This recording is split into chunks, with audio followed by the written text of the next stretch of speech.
Bertemu lagi dengan kita di pertemuan yang kelima ya. Kelima, hari ini kita akan membahas terkait pedagogi. Saya harap untuk kakak sekalian sudah mengerjakan PR yang sudah kemarin kami share gitu ya. Hari ini kita akan bahas materi terlebih dahulu, nanti akan kita lanjutkan dengan pembahasan soal dan pembahasan materi yang sudah kami share kemarin. Oke, silakan untuk kalian sekalian, silakan disiapkan PR-nya. Sebentar lagi akan langsung kita mulai ya.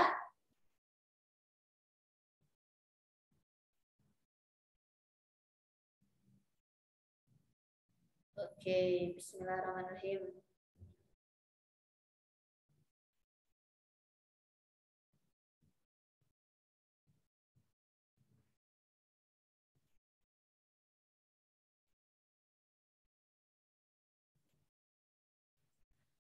Oke, langsung saja bismillahirrahmanirrahim, kita akan mulai dengan materi yang pertama adalah terkait pedagogik ya, kompetensi pedagogik. Kalau kemarin kita sudah membahas terkait materi profesional untuk setiap jurusan, hari ini kita akan semuanya membahas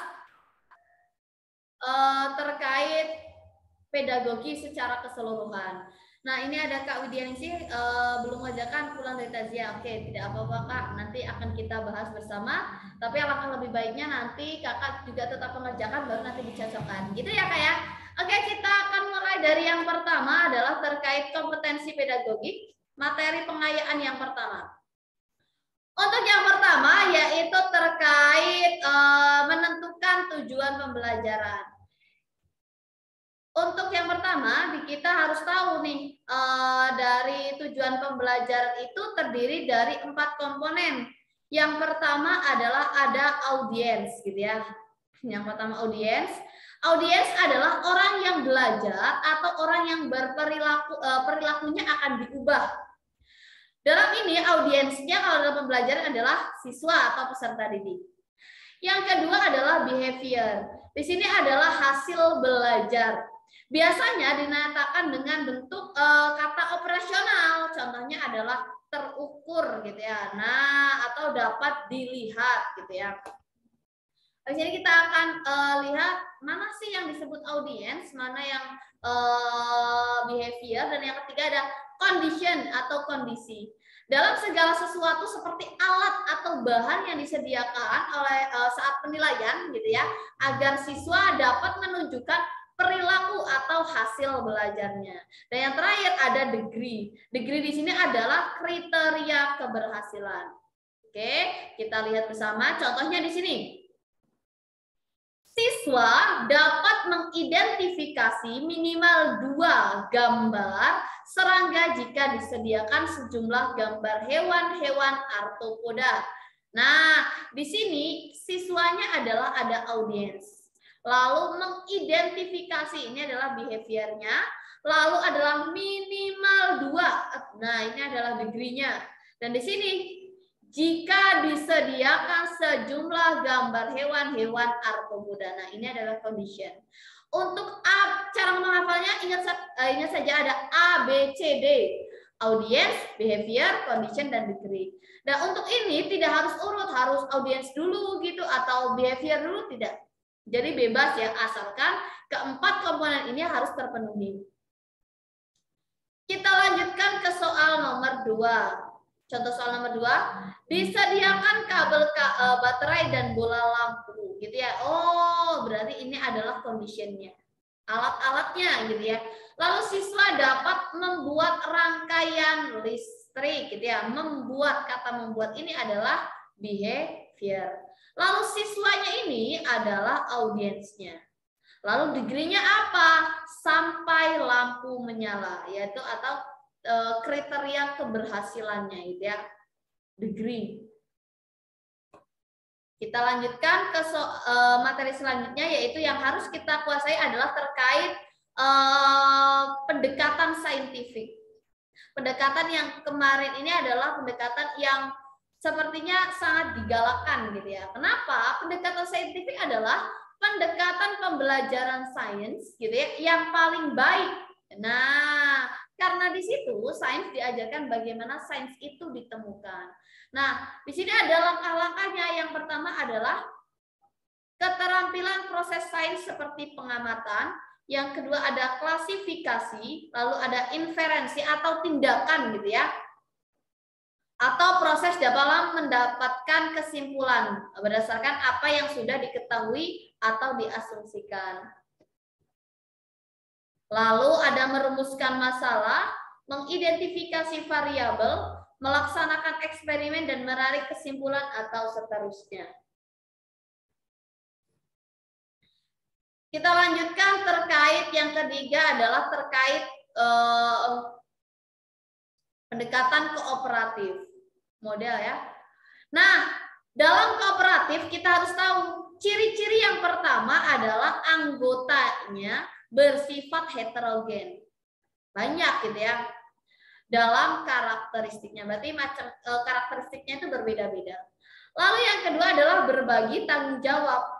Bekerja selalu berada di tengah kelompok kooperatif ya. Lalu ada bekerja untuk mencapai tujuan bersama. Ini poin pentingnya. Nah, jika salah satu anggota kelompok gagal, maka akan menyebabkan kegagalan kelompok. Dan dalam kerja kelompok selalu mengembangkan keterampilan sosial atau keterampilan kooperatif. Baik, kita lanjutkan ke contoh soal yang pertama. Penilaian ya dapat dilakukan untuk mengetahui kemampuan real siswa secara komprehensif. Berarti kemarin apa ini jawabannya? Apa Kak bisa ditulis di kolom chat? Kemarin sempat kita singgung sebentar ya, penilaian yang paling dapat dilakukan untuk mengetahui kemampuan real siswa secara komprehensif adalah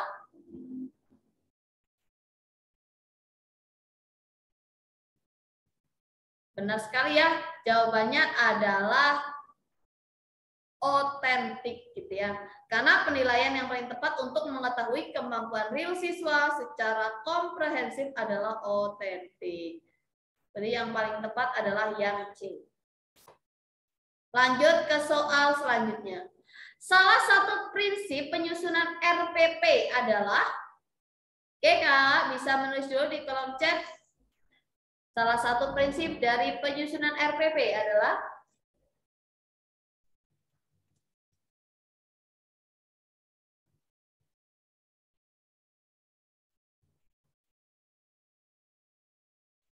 ya. Boleh ditulis di kolom chat.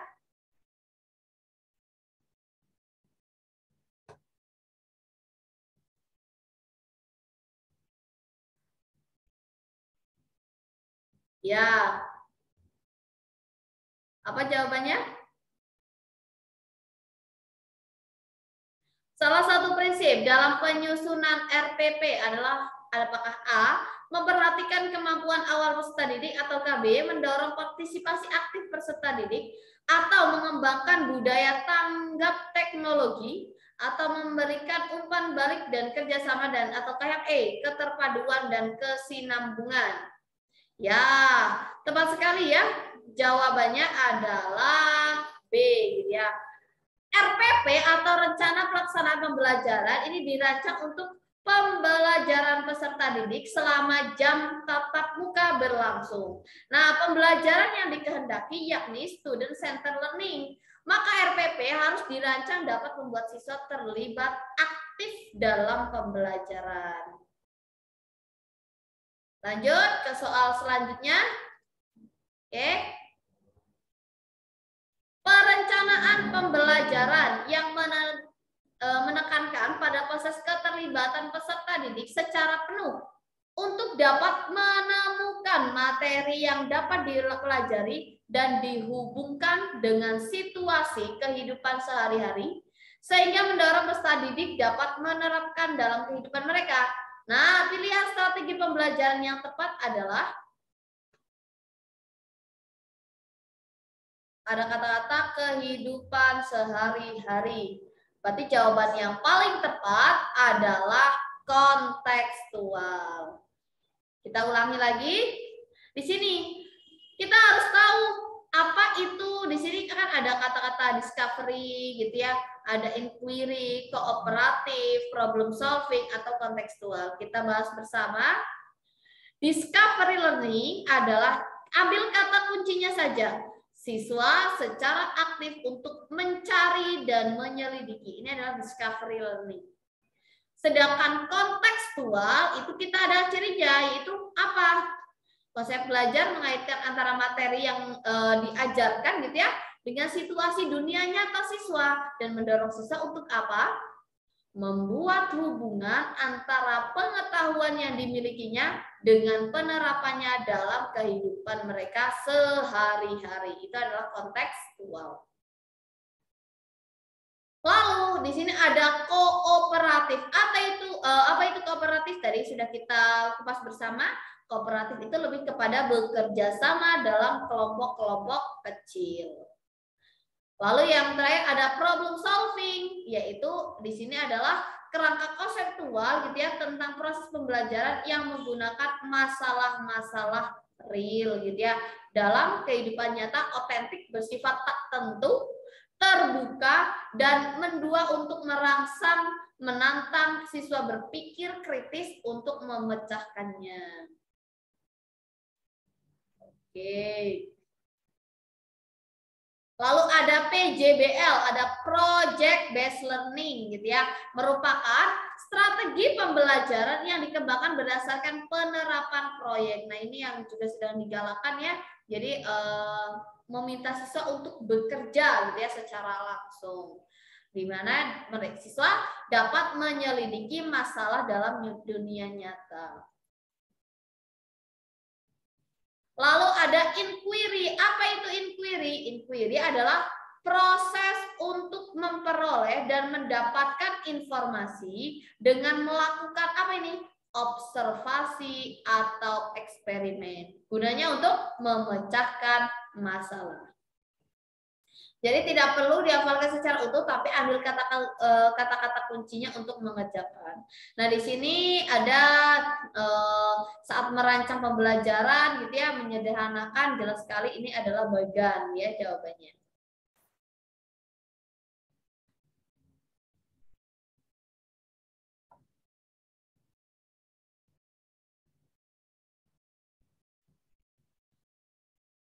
Lanjut ke soal selanjutnya. Di sini seorang guru merancang evaluasi dengan mendasarkan pada indikator dan tujuan pembelajaran yang sudah ditentukan di RPP. Evaluasi tersebut dimaksudkan untuk menentukan hasil kemajuan belajar siswa. Maka jenis evaluasi yang paling tepat adalah jelas sekali ini adalah teks evaluasi sumatif.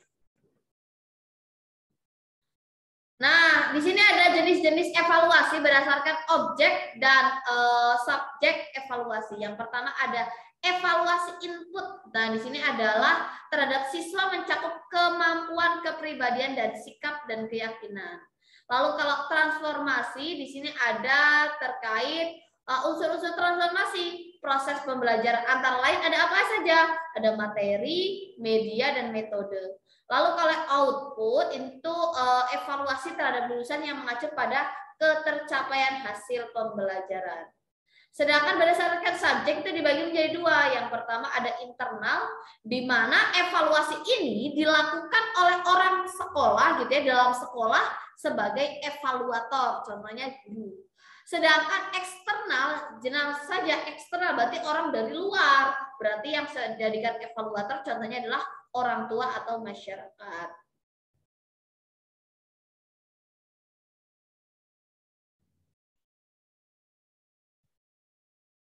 Kita lanjutkan ke soal selanjutnya. Boleh sambil menulis jawaban, saya kasih waktu 1 menit, dimulai dari sekarang.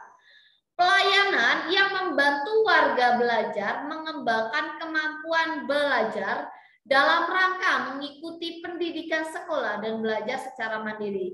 Pelayanan bimbingan konseling tersebut termasuk dalam bidang A, B, C, D, atau E. Yo kakak, bisa ditulis dulu di kolom chat. A, B, C, D, atau E.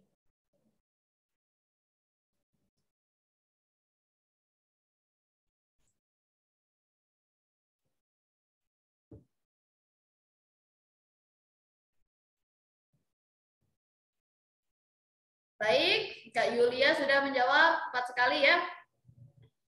Di sini ada pelayanan untuk membantu warga mengembangkan kemampuan belajar dalam rangka mengikuti pendidikan sekolah dan belajar secara mandiri.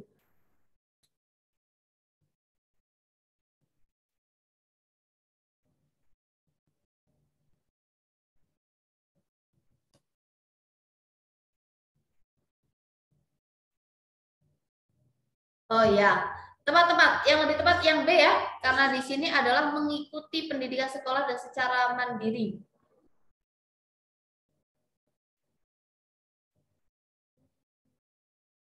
Yaitu kemampuan sosial belajar. Lanjut ke soal nomor selanjutnya. Di sini, seorang guru mengajar di dalam kelas dengan metode ceramah sehingga proses pembelajaran lebih terpusat gitu ya pada guru, sedangkan siswa pasif karena hanya mendengarkan. Nah, hal tersebut termasuk dalam proses pendidikan yang beraliran titik.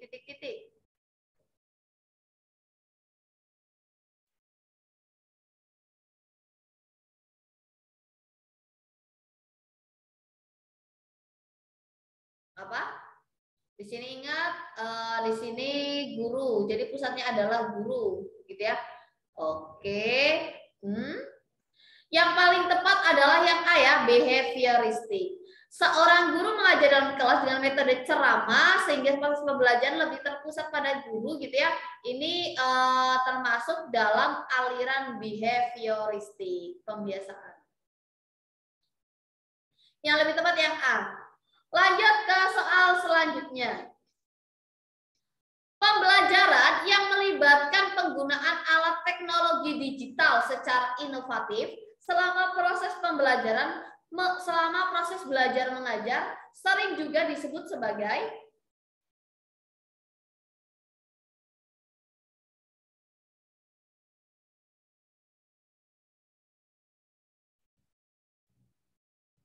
distance education, open learning, pembelajaran digital, mobile learning, atau klasikal.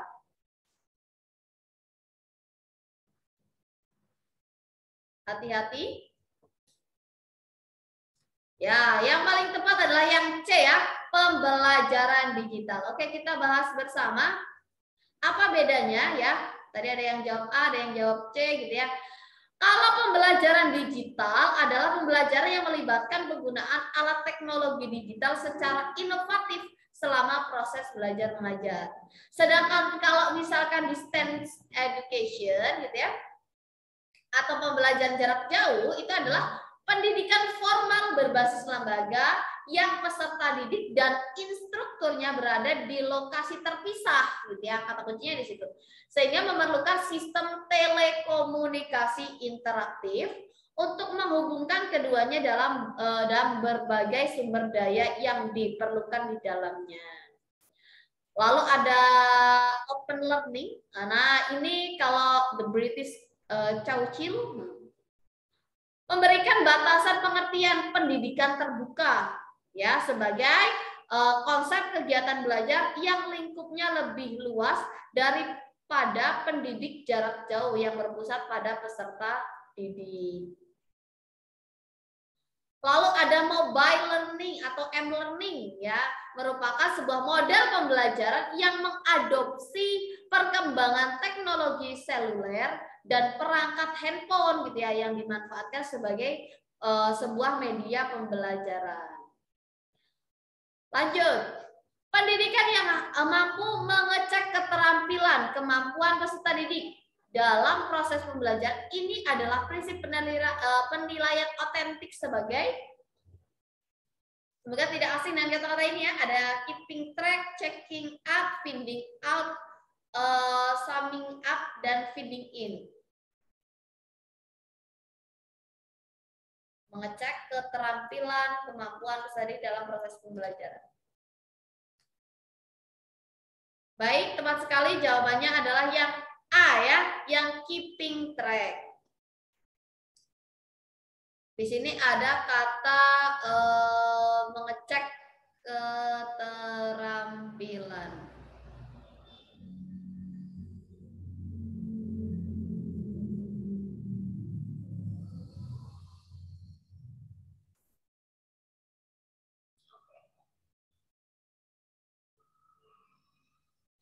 Kita lihat dulu yang pertama, apa itu kok ini jawabannya apa? Yang B, checking up. Coba kita lihat dulu. Checking up adalah merupakan tujuan asesmen berguna untuk mengecek pencapaian. Di sini ada mengecek ketercapaian. Ah iya, benar ya, jawabannya yang checking up ya. Keterampilan pencapaian, ketercapaian. Betul-betul jawabannya adalah yang checking up ya. Bertujuan untuk asesmen berikutnya berguna untuk mengecek ke pencapaian kemampuan dari peserta didik di dalam proses belajar sekurang-kurangnya peserta didik ketika mengikuti proses pembelajaran. Kalau kayak keeping track itu lebih ke penelusuran ya. Menelusuri dan melacak proses belajar peserta didik untuk sesuai dengan rencana pelaksanaan pembelajaran. Sedangkan feeding out itu adalah menemukan dan mendeteksi kekurangan atau kesalahan dan kelemahan peserta didik dalam proses belajarnya. Nah, sehingga nanti guru itu bisa tahu gitu ya dan cepat dalam mencari alternatif atau solusinya. Lalu summing up, nah itu adalah menyimpulkan tingkatan penguasaan. Jadi yang di sini ada, yang tidak ada adalah feeding in, ini nggak ada ya. Adanya cuma 1, 2, 3, 4 sampai D. Lanjut, kalau tadi kita tahu ya, diingat ya kalau menyimpulkan itu summing up, feeding out itu menemukan, keeping track itu menelusuri, dan checking up adalah mengecek pencapaian. Kita lanjut ke soal selanjutnya. Jawabannya berarti apa nih? Hasil penilaian adalah proses penyimpulan dapat digunakan guru untuk menyusun laporan kemajuan ke berbagai pihak yang berkepentingan. Proses penyimpulan. Ini adalah prinsip otentik penilaian otentik sebagai A, B, C, D, atau E. Ini jelas salah ya. Tinggal pilih 4.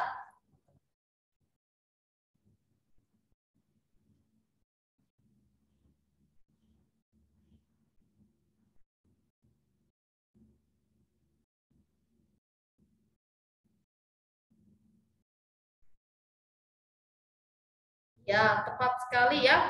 Jawabannya adalah summing up. Ya, menyimpulkan tingkat penguasaan. Oke, itu dia terkait materi ya. Lanjut kita akan melakukan pembahasan, soalnya bisa disiapkan kakak semuanya. Mari kita koreksi bersama. Kita mulai dari soal nomor 1. Benar soalnya ini ya.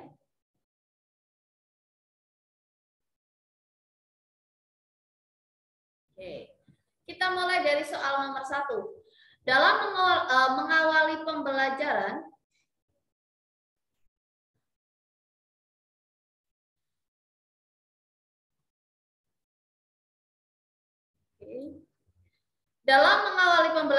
Pak Ali merumuskan pertanyaan, lalu mengumpulkan data informasi, lalu mengasosiasi, gitu ya, dan menarik kesimpulan serta mengkomunikasikan hasil yang terdiri dari kesimpulan untuk memperoleh pengetahuan, keterampilan, dan sikap.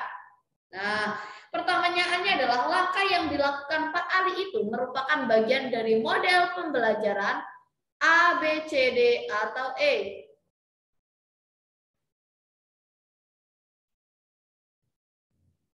Yang apa?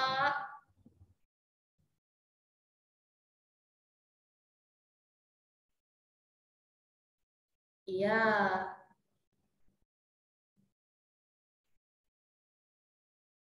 Baik, tepat sekali jawabannya adalah yang B ya, scientific.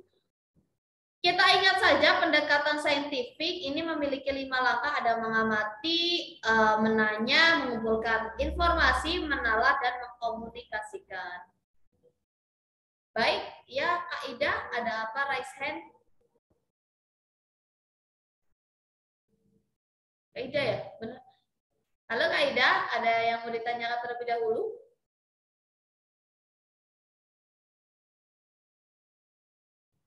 Tidak ada? Oh, oh seharusnya tuh ya. Baik, nggak apa-apa. Oke, kita lanjutkan ke soal nomor 2. Salah satu indikator yang dapat menunjukkan kualitas butir teks uraian yang baik adalah A, B, C, D, atau E.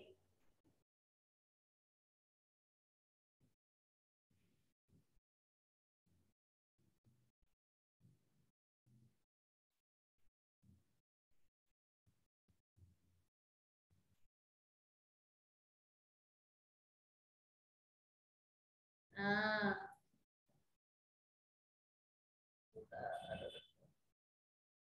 baik.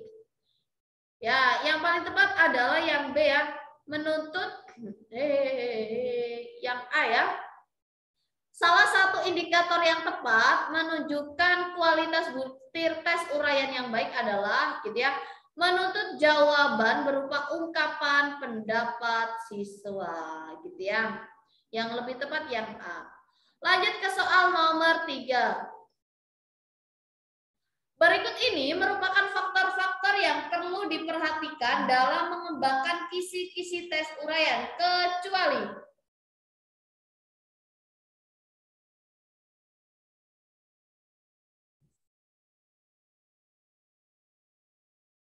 oke, baik. Tepat ya, jawabannya adalah yang C. Oke. Kita harus ketahui pengembang faktor-faktor yang perlu diperhatikan gitu ya dalam pengembangan teks uraian. Ada tes uraian yang pertama adalah alokasi waktu, pokok bahasan, pendistribusian soal, dan penentuan tingkat kesukaran. Nah, jelas sekali kalau penentuan indikator atau tujuan ini sudah di awal. Lebih kalau indikator dan tujuan ini nanti lebih ke RPP-nya. Atau sudah ada gitu ya. Desain tunjangan ini adalah pengembangannya yang ditanyakan. Lanjut ke soal nomor 4. Disediakan 2 magnet dan paku, siswa melakukan percobaan tarik-menarik kutub. Magnet. Nah, yang ditanyakan komponen tujuan pembelajaran yang kurang dari hal tersebut adalah jelas sekali yaitu yang degree. Kenapa? Karena di sini enggak ada pencapaiannya apa gitu ya. Kita ulangi, dalam pembuatan tujuan pembelajaran ada 4 ABCD, ada audience, behavior, condition, dan degree. Nah, di sini adalah apa yang bisa dicapai gitu ya.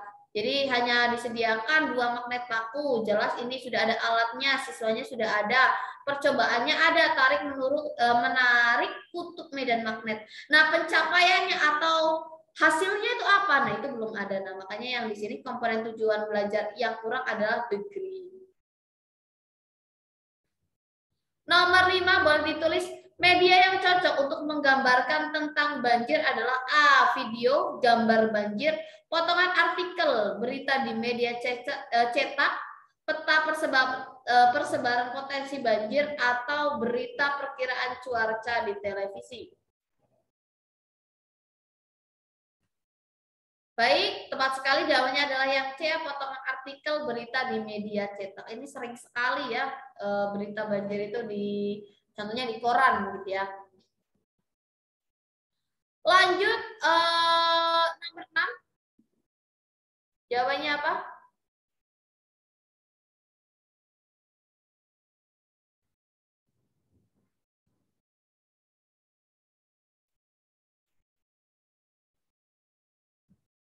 Siap? Tepat sekali jawabannya adalah A ya, behavioristik. Ceramah sehingga proses pembelajaran lebih terpusat sama gurunya. Lanjut ke soal nomor 7. Seorang pendidik perlu memahami landasan pendidikan. Salah satu manfaat mempelajari landasan pendidikan bagi pendidik adalah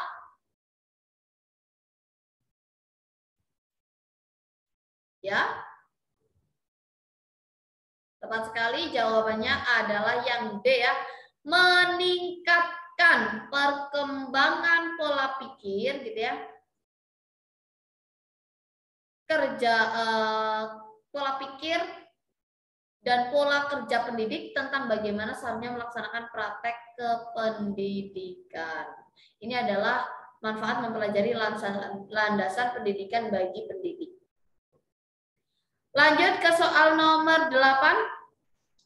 Berikut ini implikasi landasan historis dalam proses pendidikan di Indonesia adalah yang pertama jelas sekali adalah guru melaksanakan perannya sesuai dengan semboyan Tutwuri Handayani. Lanjut ke soal nomor 9. Kita tanya, landasan dibagi dua yaitu landasan fisik dan konseptual. Yang termasuk landasan konseptual adalah A, B, C, D atau E.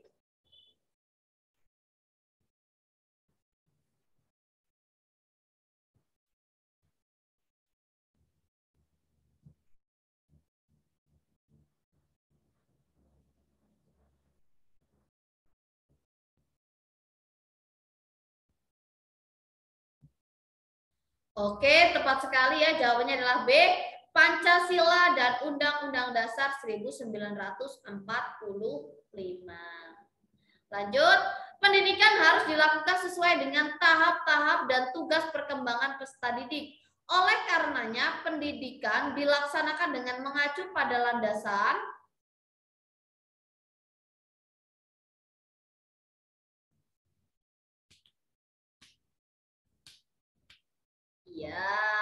betul. Ya, perkembangan peserta didik. Gitu ya, di sini ada kata tugas perkembangan peserta didik, otomatis dia masuknya ke psikologi pendidikan. Ya. Lanjut ke soal nomor 11. Kalau tadi landasan konseptual, di sini sila pertama Pancasila yaitu ketuhanan yang Maha Esa.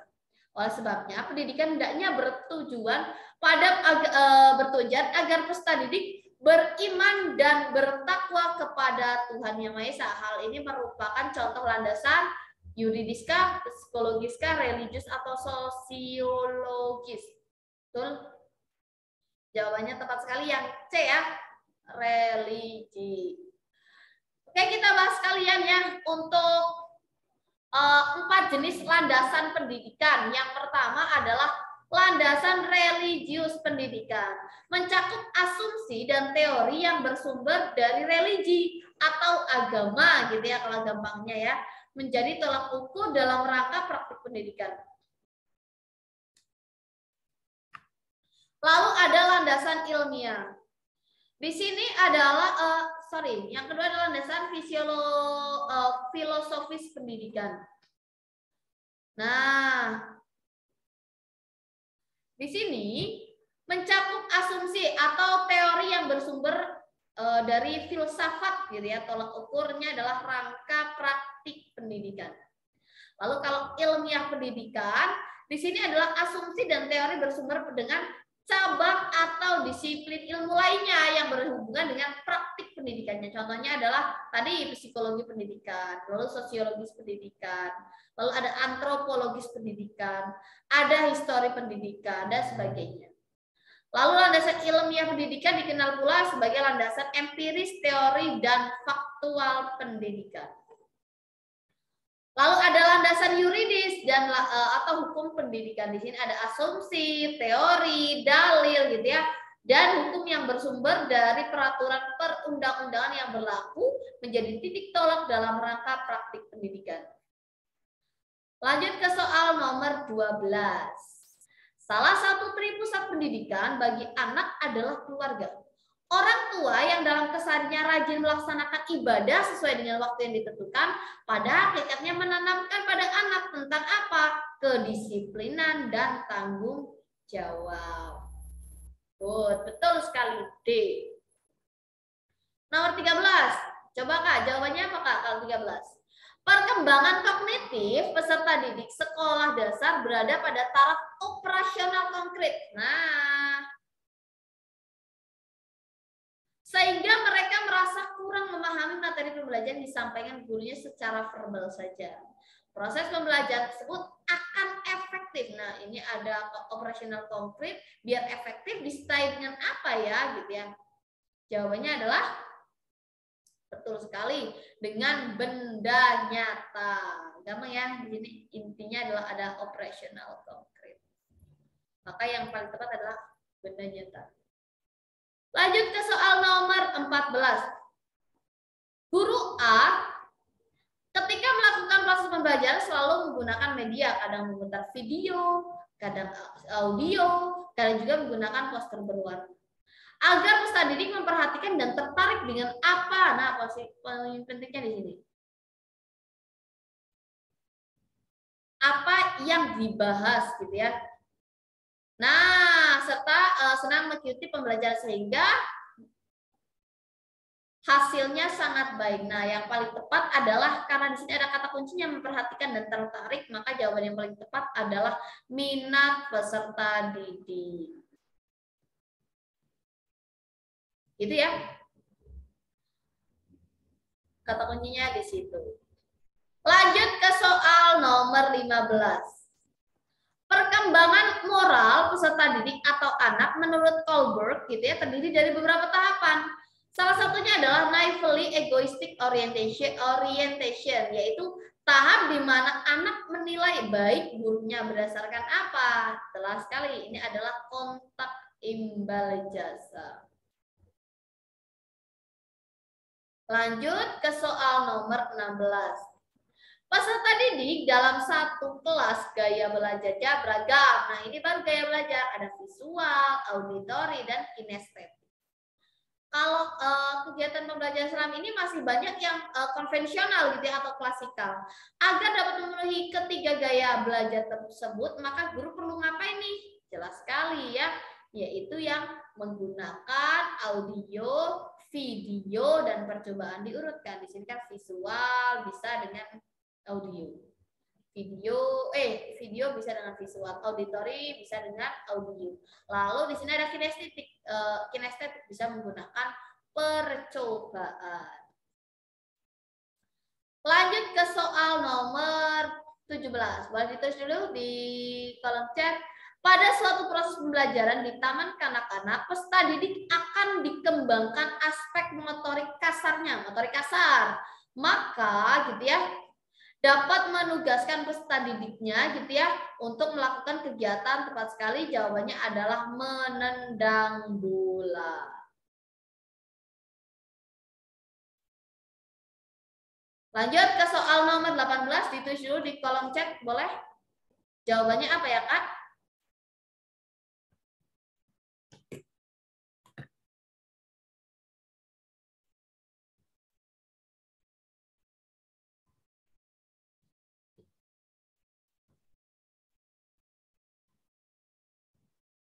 Oke. Baik, di sini teori belajar yang mengutamakan perubahan tingkah laku pada individu, belajar dengan mengutamakan hubungan stimulus dan respon. Makanya udah hafal banget ya kalau stimulus dan respon itu adalah behavioristik. Keren. Betul, jawabannya adalah yang B. Lanjut ke soal nomor 19.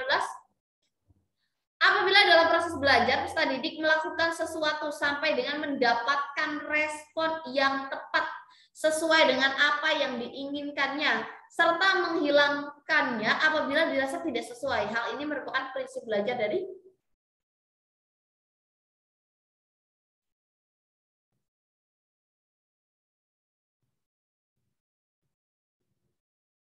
Oke.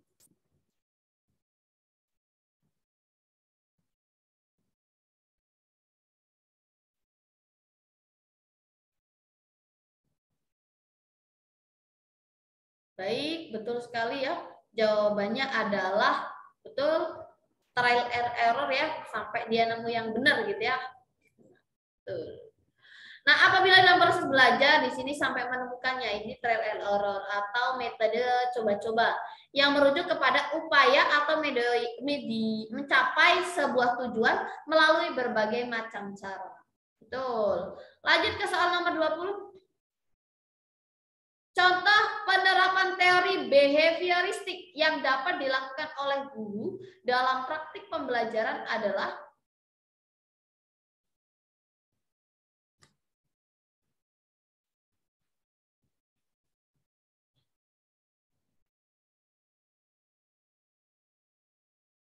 Ya, tepat sekali ya.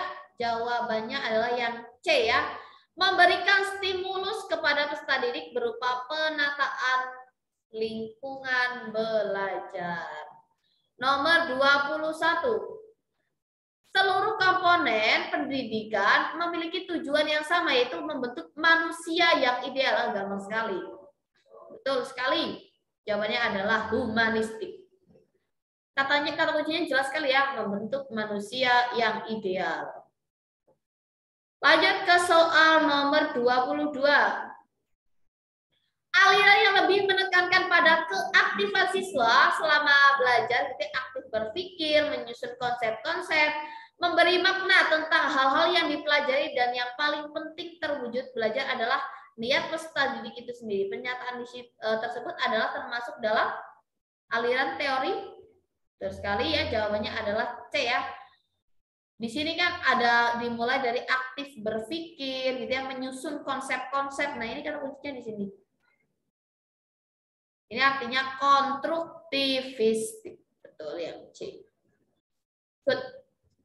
Lanjut ke soal nomor 23. Menurut Brunner, apabila seseorang memahami objek atau dunianya melalui gambar-gambar, visualisasi verbal, dengan kata lain peserta didik ini belajar melalui bentuk perumpamaan atau perbandingan. Hal ini merupakan tahapan dari, ingat, Brunner ada enaktif, ikonik, dan simbolik. Dan tinggal pilih ini, A, C, atau D. Ini visual verbal.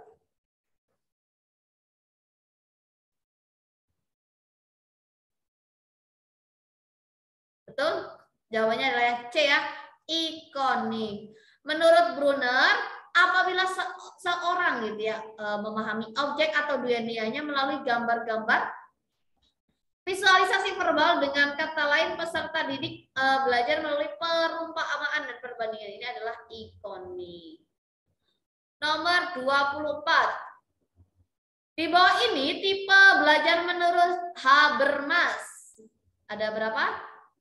Kita tahu ya, ada 3 bagian menurut Habermas itu. Yang pertama adalah belajar teknis atau technical learning, lalu belajar praktif, dan belajar emansipatoris.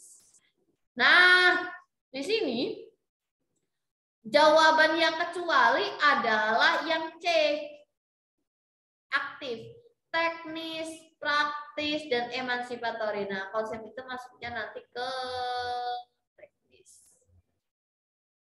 Lanjut ke soal nomor 25.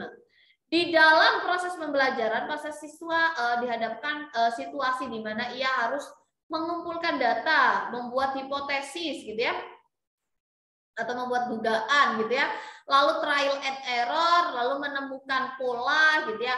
Nah, dan akhirnya adalah mengeneralisasi atau menyusun rumusan data bentuk umumnya, membuktikan benar nggak ya dugaannya ini gitu ya. Lahar ini merupakan teori belajar menurut siapa? A, B, C, D, atau E?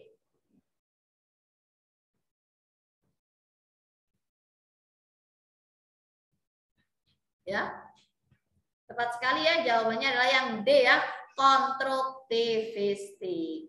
Hipotesis, trial and error, pola, lalu dibuktikan benar enggak ya. 26. Dalam proses pembelajaran, agar proses pembelajaran dapat gitu ya, proses pembelajaran ini dapat berjalan dengan efektif, maka guru perlu mempunyai sikap sebagai berikut. Kecuali, tepat sekali jawabannya adalah B ya, memberikan balikan dan pengayaan sebagaimana diperlukan. Kecuali.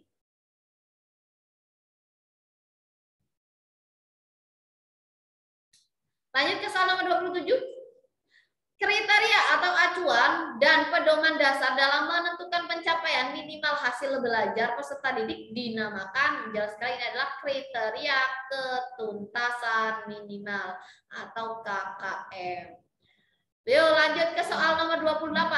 Aspek yang berkaitan dengan perasaan, emosi, sikap, dan derajat penerimaan maupun penolakan terhadap sesuatu objek peserta didik disebut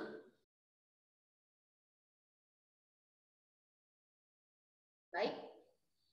Yang paling tepat adalah afektif, gitu ya. Lanjut ke soal nomor 29. Kemampuan yang dapat dilakukan atau ditampilkan untuk suatu mata pelajaran maupun kompetensi dalam pelajaran tertentu harus dimiliki oleh peserta didik disebut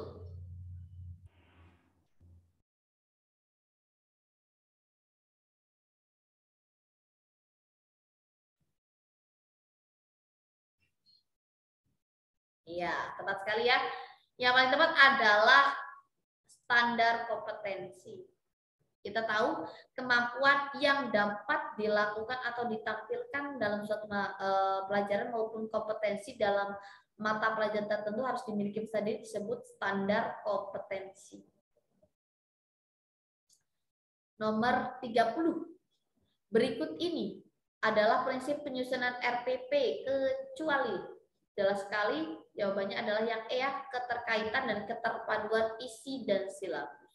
Prinsip-prinsip dalam penyusunan RPP yang harus kita ketahui bersama, yang pertama adalah memperhatikan perbedaan individu dan peserta didik, berpusat pada peserta didik, berbasis konteks, berorientasi kekinian, mengembangkan kemandirian, memberikan umpan balik gitu ya, atau tindak lanjut dari RPP, memiliki keterkaitan dan keterpaduan antara kompetensi atau antar muatan RPP gitu ya. Maksudnya keterpaduan antara KI, KD, atau indikator pencapaian kompetensi, tujuan pembelajaran, materi pembelajaran, dan sebagainya. Lalu yang terakhir ada memanfaatkan teknologi informasi dan komunikasi. Nomor 31. Yang tidak termasuk dalam beberapa kompetensi yang harus dimiliki oleh guru profesional adalah A, B, C, D, atau E. Boleh ditulis di kolom chat terlebih dahulu.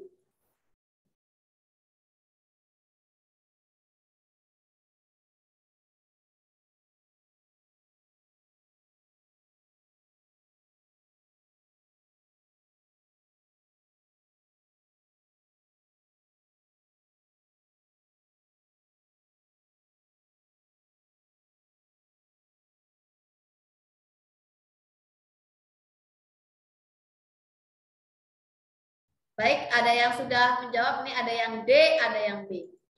Yang tidak termasuk ke dalam kompetensi yang harus dimiliki, yang tidak termasuk. Jelas sekali kalau jangan sampai pedagogi jelas punya gitu ya.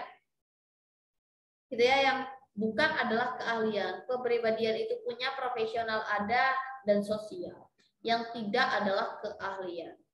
Ini bukan berkaitan berarti dia nggak harus ahli ya, enggak. Tapi di sini kompetensi guru profesional itu cakupannya sudah ini, pedagogi, kepribadian, profesional, dan sosial saja. Lanjut ke soal nomor 32. Komponen RPP terdiri atas beberapa hal berikut kecuali. Kalau ini harus tahu ya, komponen RPP apa saja? A, B, C, D, atau E?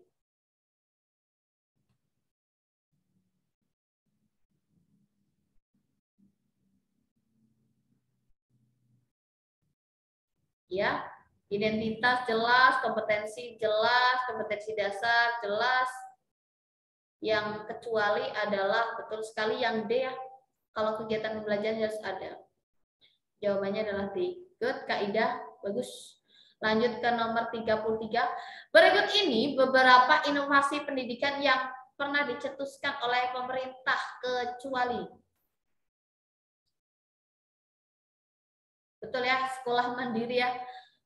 Kalau belajar siswa aktif jelas, guru pamong jelas gitu ya, sistem belajar jauh-jauh pernah gitu ya, sekolah kecil pernah, tapi kalau sekolah mandiri tidak ya. Lanjut ke soal 34, undang-undang yang mengatur tentang sistem pendidikan. Jelas sekali sistem pendidikan ini diatur oleh UUD, Undang-Undang Republik Indonesia nomor 20 tahun 2003 yang C. Nomor 35, Peraturan Menteri Pendidikan nomor 20 tahun 2007 ini mengatur tentang, jelas sekali nanti ini bisa dilihat nih, bisa di browsing juga terkait Peraturan Menteri nomor 20 tahun 2007 gitu ya. Jelas sekali kalau nomor 20 ini mengatur tentang standar penilaian. Jadi jawabannya adalah A. Coba kalau nomor 36, kedudukan dosen sebagai tenaga profesional ini ditetapkan dalam apa ya?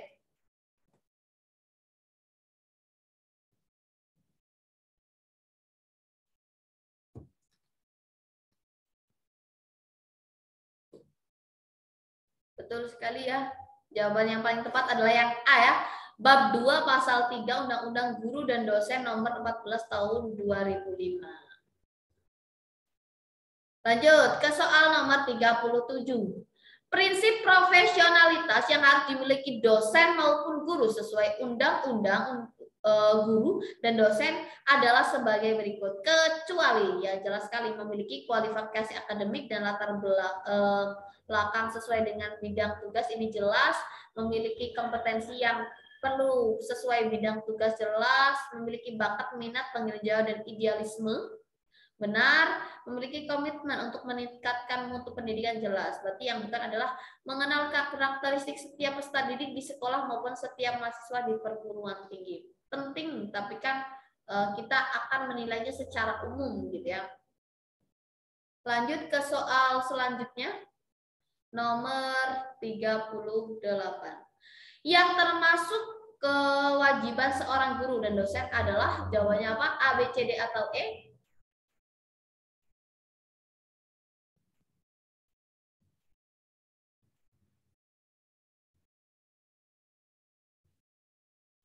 Yuk Kak. Jadi jawabannya apa? Lah, iya. Tepat sekali ya, jawabannya yang A ya. Melaksanakan pendidikan, penelitian, dan mengabdi kepada masyarakat. Sip. Lanjut ke soal nomor 39 yang tidak termasuk aspek evaluasi kurikulum. Evaluasi hasil implementasi kurikulum jelas. Evaluasi implementasi kurikulum jelas gitu ya. Evaluasi dokumen benar, evaluasi reflektif, nah yang enggak komprehensif. Kenapa? Karena evaluasi program komprehensif adalah menilai program pembelajaran secara menyeluruh seperti pelaksanaan program, dampak program, tingkat keefektifan dan keefisiensi. Nah, ini bukan termasuk aspek evaluasi dari kurikulum itu sendiri. 40.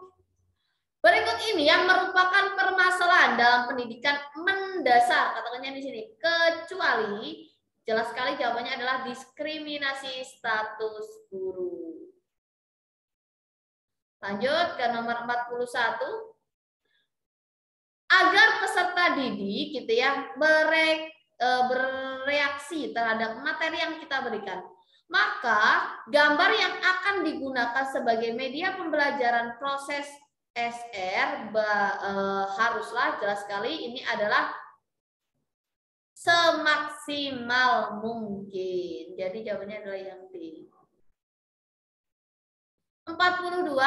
Di bawah ini yang merupakan contoh akan adanya dampak dari keyakinan pada kemampuan diri seorang peserta didik, yaitu jelas sekali ini adalah contohnya dampak keyakinan. Yang B ya, Budi merasakan sakit perut karena akan mengikuti tes. Lanjut ke soal nomor 43. Dalam menerapkan strategi pembelajaran berbasis multiple intelligence, mesti banyak banyak kemampuan di sini ya. Ada langkah-langkah yang dapat digunakan adalah jelas sekali yang paling tepat adalah memberdayakan semua intelijensi yang dimiliki oleh peserta didik. 44. Kegiatan berikut ini yang merupakan salah satu cara untuk mengaktifkan indera peserta didik gitu ya adalah gitu ya jelas sekali yaitu peserta didik belajar di ruang laboratorium bahasa. Nomor 45. Pada waktu mengajar guru memberikan hadiah.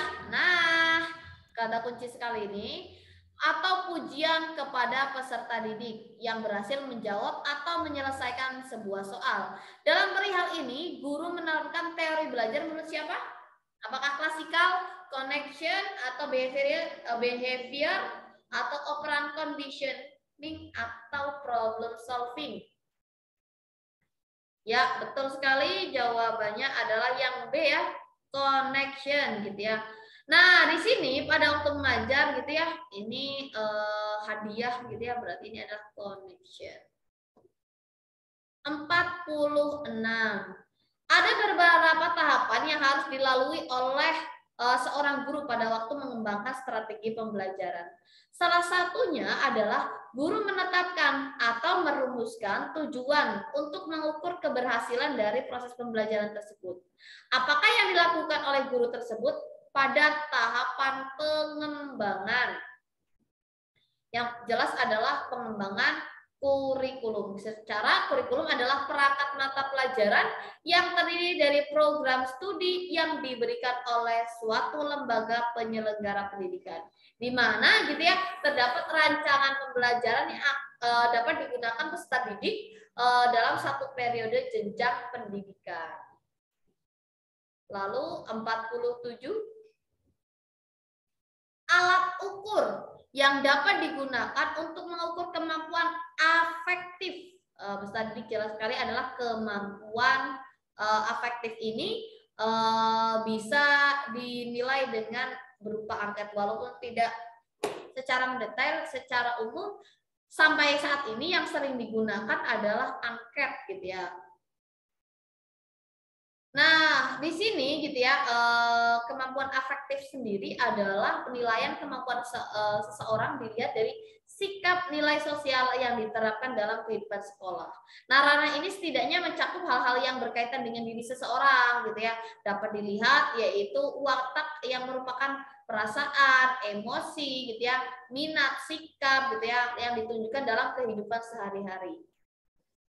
Lanjut ke soal 48. Langkah pertama untuk mencari nilai rata-rata untuk data yang tidak dikelompokkan itu bisa dilakukan dengan jelas sekali adalah menentukan jumlah keseluruhan pada data yang diperoleh. Nomor 49, yang tidak termasuk karakteristik kecerdasan interpersonal adalah, boleh ditulis dulu A, B, C, D atau E.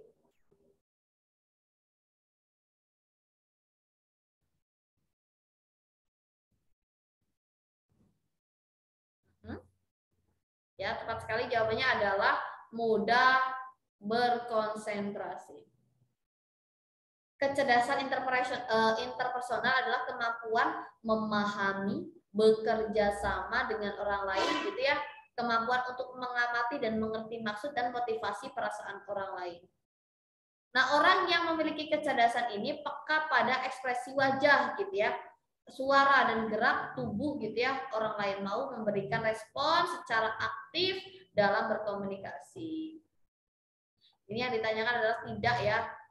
Kalau misalnya mampu beradaptasi jelas, mampu bermain dengan kelompok jelas gitu ya, mampu menjadi pemimpin, ini ada maksudnya adalah berkemampuan untuk bekerja sama juga dan peka terhadap teman.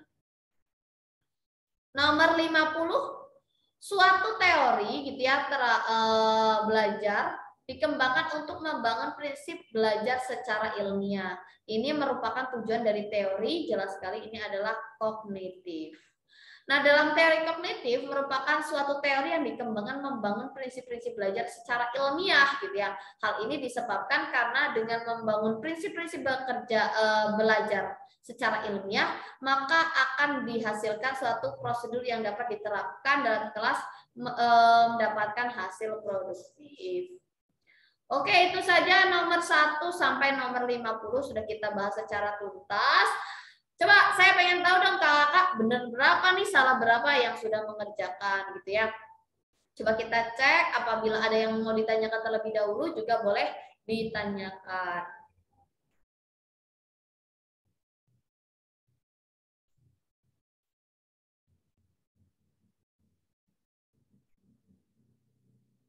Oke, bagi kakak-kakak yang mau bertanya boleh raise hand atau bertanya secara langsung atau menulis di kolom chat. Sambil menunggu pertanyaan gitu ya, nanti juga kita akan share terkait teori-teori belajar Nanti di sini juga sudah ada nih Kak, misalkan terkait teori menurut Pavlov itu ya, itu apa kata kuncinya sudah kita garis kita bold, nanti bisa di-download, nanti kata kuncinya ini. Besok akan kita tetap bahas, tapi nanti ini bisa dibaca-baca terlebih dahulu sehingga besok dalam Vicon yang ke selanjutnya, Vicon ke-6 bisa kakak-kakak cermati, jadi ada komunikasi secara langsung gitu ya, secara intensif. Oke, ini ada dari Kak Ida. Kak Ida ini jurusan apa Kak Ida? Coba kita lihat. Halo Kak Ida. Halo. Kak Ida boleh menghidupkan mikrofon, boleh. Oh, bahasa Indonesia. Baik. Oke, untuk soal cerita gitu ya dengan yang panjang, triknya bagaimana? Pasti ini ya, kalau soal bahasa, lagi di jalan, iya nggak apa-apa. Ya, untuk bahasa Indonesia kuncinya yang pertama adalah baca soalnya terlebih dahulu. Misalkan kakak menemukan soal seperti ini. Coba saya bukakan dulu ya. Bahasa Indonesia.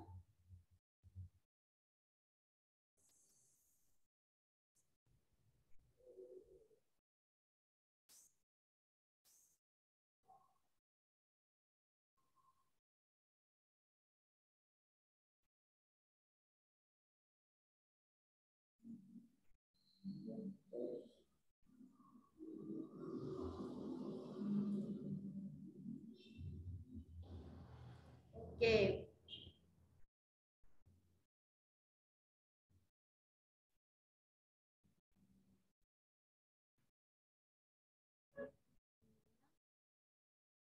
Oke.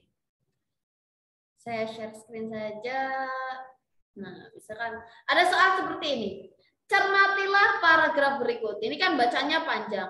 Yang ditanyakan langsung saja kita lihat cek pertanyaannya apa. Berdasarkan aturan penulisan ejaan dan tanda baca yang dapat dikritisi dari penulisan paragraf tersebut adalah, berarti kan kita tinggal membaca A, B, C, D gitu ya.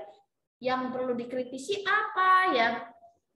Misalkan bacalah secara skimming, baca secara cepat, dicari intinya. Kalau bahasa Indonesia itu kan pasti tidak jauh-jauh terhadap ejaan gitu ya, tanda baca juga itu perlu dipelajari.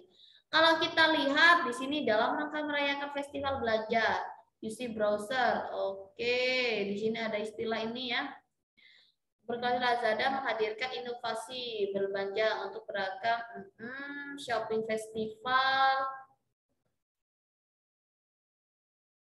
Coba kita lihat penggunaan tanda koma.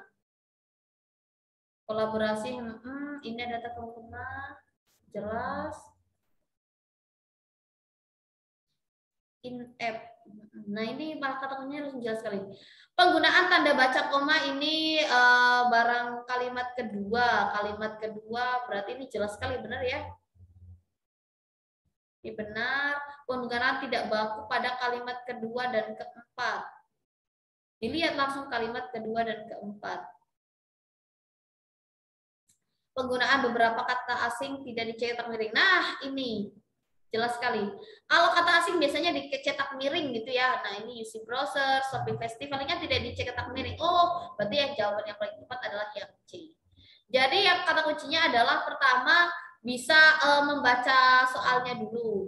Kalau misalnya gini, penggunaan kata baku pada kalimat kedua dan keempat, berarti kan kita langsung nyari, oh kalimat kedua mana, kalimat keempat yang mana, gitu kan ya. Terus misalkan ada bacaan-bacaan panjang. Kuncinya adalah kalau misalkan terkait dengan EYD, berarti kita harus paham dulu apa aturan-aturan dalam ejaan yang disempurnakan EYD-nya. Yang kedua adalah kalau misalkan mencari terkait ide pokok, otomatis kan kalau bacanya panjang pun kalau ditanyakan ide pokok paragraf kelima misalkan, nah kita tinggal membaca paragraf kelimanya saja. Itu kalau misalkan yang memaksa kita harus membaca secara keseluruhan, maka kita hanya perlu membaca sekali saja. Kenapa? Karena tidak menghabis-habiskan waktu gitu ya. Dan dibaca secara skimming. Artinya dilihat, ambil kata kuncinya. Kata kuncinya pasti intinya apa ya? Diambil intinya saja, baru nanti di apa ya? Tidak dilakukan pengulangan gitu ya dalam membaca. Apalagi bacanya bacaan-bacaan panjang. Begitu ya Kak ya. Nah, untuk misalkan kita baca sekali nih, jawabannya ini tapi masih ragu, bisa ditulis dulu, dicoret-coretan, misalkan oh nomor 3 masih ragu. Tapi kita lanjut dulu ke soal selanjutnya. Nanti kalau misalkan sudah selesai, waktu selesai, masih ada waktu, baru kita boleh koreksi kembali. Gitu ya Kak ya. Itu untuk bacaan panjang, ini tidak hanya berlaku di bahasa Indonesia, di soal apapun ketika menemukan soal panjang, jika memaksa kita setelah membaca soal memaksa kita harus membaca secara keseluruhan, maka dibaca saja secara skimming. Kalau misalkan langsung dibaca soalnya langsung menuju ke soal berapa, langsung diambil saja menuju ke paragraf atau kalimat yang dituju. Kalau tidak, berarti pastikan membacanya cukup sekali saja. Gitu ya, jadi tidak perlu berulang-ulang. Oke, itu saja. Ada lagi yang mau ditanyakan, semoga bisa dipahami ya Kak ya. Oke, ada yang mau ditanyakan lagi? Jika tidak ada yang mau ditanyakan, nanti untuk semua materi dan pembahasan akan kita share gitu ya. Nanti apabila ada yang ditanyakan bisa ditanyakan melalui grup WhatsApp atau bisa ditanyakan di video selanjutnya. Besok masih kita akan pelajari tentang pedagogi. Apabila ada yang mau ditanyakan, nanti bisa dilanjutkan di video selanjutnya. Oke, mungkin itu saja yang bisa saya sampaikan. Sukses untuk kakak-kakak semuanya. Saya doakan semoga kakak bisa goal ASN di 2022 di tahap 3 ini, sehingga tahun ini kakak bisa dapat SK. Semoga Allah memudahkan niat kita gitu ya, dan apa yang kita lakukan ini bisa berbuah manis gitu ya, buah menjadi hal-hal yang baik untuk kita. Amin amin ya rabbal alamin.